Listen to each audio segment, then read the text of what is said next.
সোমবার সন্ধ্যায় যে অবাঞ্ছিত ঘটনাটি ঘটেছে, যেটা রথীন রায়চৌধুরী পল্টুদা আমাদের প্রিয়, যিনি অস্বীকার করছেন, কিন্তু ঘটনাটি ঘটেছিল এখান দিয়েই স্বাস্থ্যবান যুবকরা ঢুকেছিল। এবং আমরা দেখছি একটা ছবি, কলকাতা মেয়রকে ওয়েলকাম করার ছবি, এইখানেই কিন্তু ঢুকেছিল এবং এখান দিয়েই তারা আসেন এবং দেখা যায় এরপরই তারা এক্স প্লেয়ারদের চমকান, যারা অনিয়মের ব্যাপারে, দুর্নীতির ব্যাপারে এইখানেই তারা ছিলেন। এই যে ক্যান্টিন, এই ক্যান্টিনের পাশ দিয়ে প্রবেশপথ, এখান থেকেই তারা ঢুকেছিলেন। প্রায় 150 বলে অভিযোগ, এক্স প্লেয়াররা জানিয়েছেন। এখান দিয়ে ঢুকে তারা এই নেটের পাশ দিয়ে, যেটা দেখছেন, যেখানে এখনও এক্স প্লেয়াররা কথা বলছেন ময়দান থানায় যাওয়ার আগে, ওই জায়গাটা গিয়ে তাদের থ্রেট করেন, লাইভ থ্রেট করেন,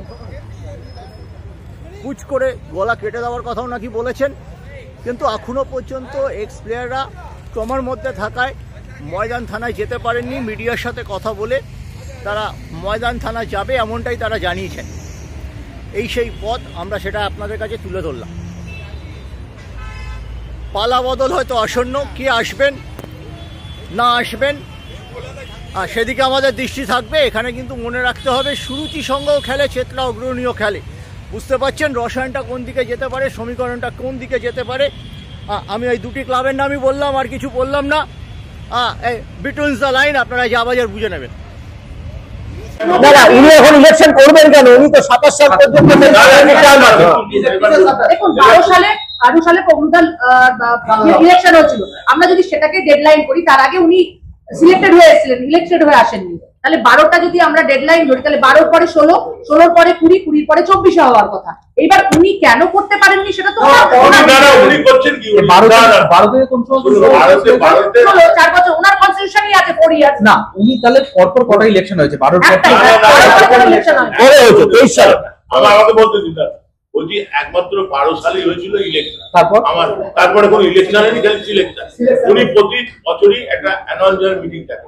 আচ্ছা, তার পুরনো কনস্টিটিউশনে 4 বছর সিলেকশন যদি হয়, অপারেন্ট যদি প্যানেল দিতে না পারে, তার দায় কিন্তু ওনার নয়, তার দায় যারা অন্য লোকের। তাহলে 4 বছর উনি বলছেন 23 সালে লাস্ট ইলেকশন হচ্ছে, ওনার টার্ম 27 শেষ হবে, উনি আর থাকবেন না। আমার কথাটা শুনুন, তোরা সবাই কথা বলছেন, আমার কথা শুনুন। উনি করছেন কি, 12 সালে হয়েছিল, এরপরে কনস্টিটিউশন হয়ে 16 সালে হবে। 16টা করলো 17, তার মর্জি মতো। আচ্ছা, এবার 16 পরে 17 পরে হওয়া উচিত 21, উনি করলো 23 সালে, 20 এবার করলো 23 সালে, 23 সালে লাস্ট করলো। মানে ওনার মর্জি মতো উনি যখন মানে 16 হওয়ার কথা, উনি 17-23 করেছেন। 17তে মাঝখানে ডিউ হয়ে গেছে। 17তে কেন করলেন? কারণ তখন অ্যাকাউন্টস প্রিপেয়ার হয়নি। অ্যাকাউন্টস প্রিপেয়ার হয়নি, সেই দোষটা তো কার দোষ হবে? আরে এইসব উনি বলেন, কিন্তু সেটা 16 হবার পরে 20 হওয়ার কথা। তো 20টা উনি করলেন 23-এ। কেন? এখানে প্রশ্ন আসলো কেন? কোভিড। কিন্তু কোভিডে কি খেলা বন্ধ ছিল? আমাদের কিন্তু এখানে সব খেলা 700-800 খেলা লিগ হয়েছে, জুনিয়র সাব জুনিয়র ন্যাশনাল হয়েছে, হবে 27।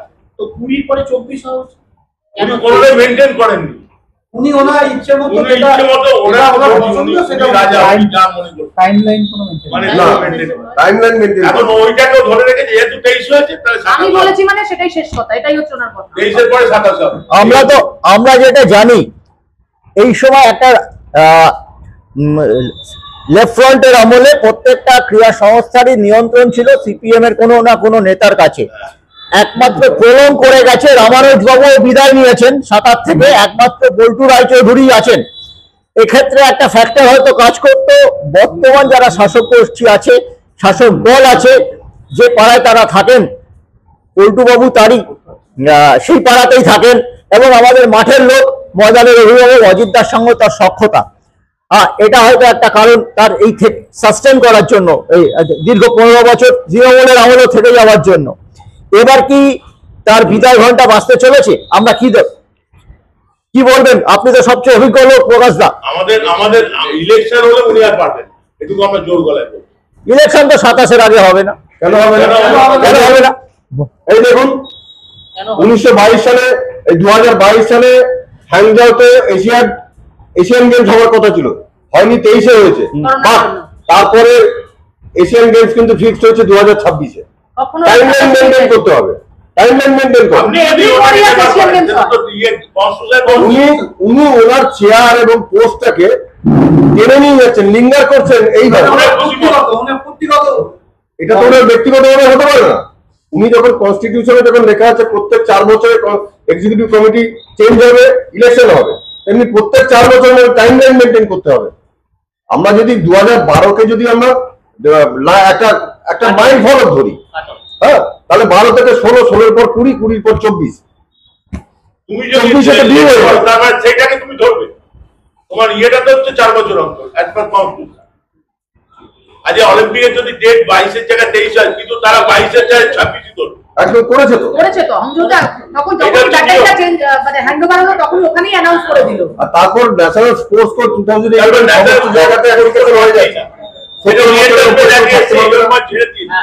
হ্যাঁ, এইটা ওদের কোর্টে মানছে না, উনি কোনো কিছু মানবেন না। এখন পর্যন্ত ডিপেন্ডেন্ট যাতে দিয়ে পায়।